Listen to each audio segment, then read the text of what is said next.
In this video, I'm going to go over 5 tips on how to become a better shooter in NBA 2K24. The first tip when it comes to being a better shooter is to calm down. Take a breather and stop rushing your shots. Too often, I'll find myself, and I'm sure you can probably relate, but I find myself smashing down on the shoot button long before the ball even reaches to me, and naturally, my timing is all messed up because of this. What you want to do is just wait an extra half second or so. Make sure the ball hits your hands. Pause before you go up with the shot. Hell, if your man is able to get a good contest on you, well, odds are they probably would have still gotten a good contest on the shot even if you rushed it. And again, let's be honest, even if they didn't get a good contest on it, with you rushing and smashing down the shoot button before the ball gets to you, you're probably gonna mess around and miss the shot anyway because we was rushing.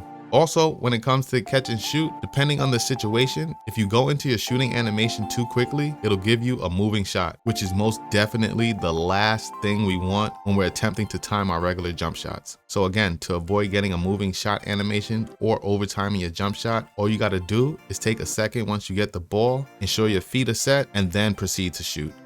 The next tip on this list is to go into My Career or the street ball games and get you your hot zones. Seriously, stop playing around, as these suckers can give you up to a 70% boost to your make percentage when shooting from a lethal zone compared to a cold zone, as per 2K Labs at least. So just off the strength of that, you should see how important getting these hot zones are if you're trying to be a better shooter. Now, to unlock a hot zone, you need to be shooting at least 60% in the paint, 50% from mid-range, and or 40% from 3 over the course of your last 25 games. And thankfully, your hot zones can be earned in online play in the Rec, Park, and Pro-Am, or better yet, offline in My Career. Truthfully, that's probably going to be the best place to go about getting them is My Career. You know, since you ain't got no teammates to worry about feeding. So just go in there, put the difficulty super low like rookie or something, and let it fly, bruh. It should only take you a game or two of chucking up shots from specific locations before you got yourself a new hot zone to call your own, you know?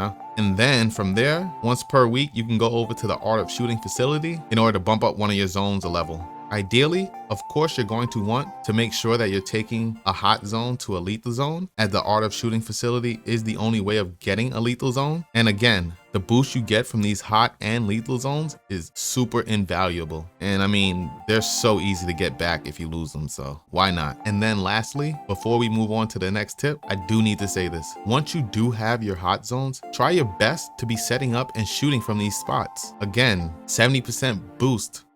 The next tip on this list is a simple one, and that's to turn off your meter. I have not run a meter since 2K20, and I will say I am shooting way better now than I ever have before in my 2K career. And that's because I'm no longer chasing after a bar that's randomly jumping around due to latency issues.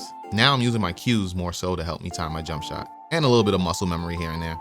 And I understand, I get it. It can definitely be daunting at first when you turn off your meter, but trust me, it's not as bad as it seems. Just hit up that Gatorade facility and get your practice in. Make sure you're learning them cues and you will be good. Trust me. After a couple of weeks time, if you're practicing and whatnot, of course, you will begin to wonder how you was trying to shoot with a meter on this whole time. And then all that talk about jump shot cues leads me right into the next tip on the list, and that's to create yourself a jump shot. Definitely do not use one of the NBA players' jump shots. From my experience, them suckers are way too slow, but if you are dead set on using an NBA player's jump shot, just recreate it in the jump shot creator and speed that sucker up some.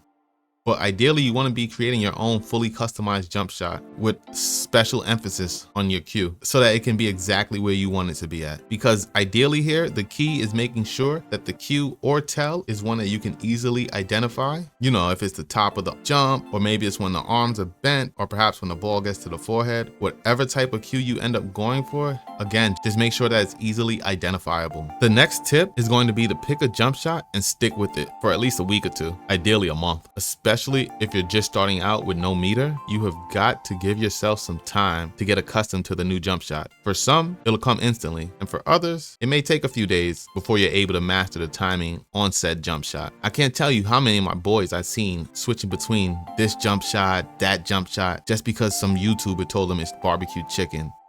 And then they can't hit the wide side of a barn, even while standing wide open in the corner with Hall of Fame Claymore and corner specialists ready to pop off. Trust me, you don't want to be this guy. Because again, let's be honest here, especially if he's running with randoms, he has 1 or 2 misses before the rest of the squad starts icing him out. And then at that point, he's lucky if he sees the ball again before the fourth quarter and garbage time comes around. The next tip is going to be to go over your settings. First and foremost, go in and turn motion blur off. Now this could be a placebo, but stick with me here and let me land the plane. By definition, or as per Wikipedia, motion blur is the apparent streaking of moving objects in a photograph or a sequence of frames such as a film or animation. So basically what it means is when an object is moving, it gets blurry so that it can resemble how things work in real life, which sounds cool and everything until you factor in the fact that we're playing on these super crazy laggy servers. So while for the aesthetics of the game, this might be a dub, when it comes to actual gameplay, it's a big ass L in my opinion. The last thing we want or need in a game that's already laggy as shit is for your jump shot cue to be blurry as hell, all in the sake of realism. And again, this isn't confirmed, it's just my headcanon, but just to be on the safe side, I turned this sucker off early, like day 1. And then also while you're in the settings, try to figure out what you want your release timing to be.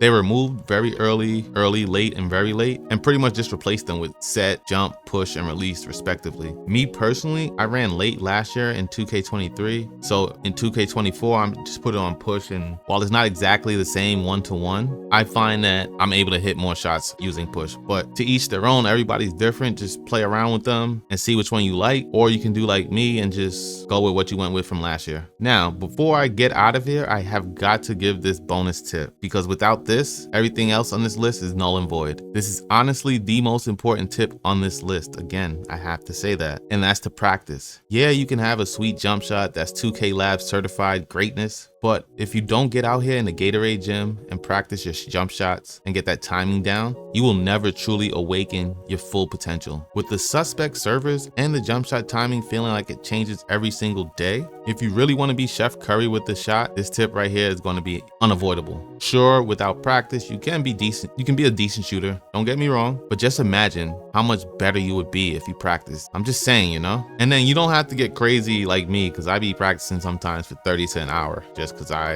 am crazy, I guess. I don't know. You just have to put in like 5-10 minutes, even if it's before you jump into a game, just to get zeroed in, so to speak, and see what the timing on the jump shot and the latency is like today. But if you're still struggling to hit your shot after applying all of these tips, then check out my shooting workout tutorial where I go over drills to do while you're practicing. The video is linked on the screen now and it's down in the descriptions. Until we meet up on them virtual courts, luck out. Peace.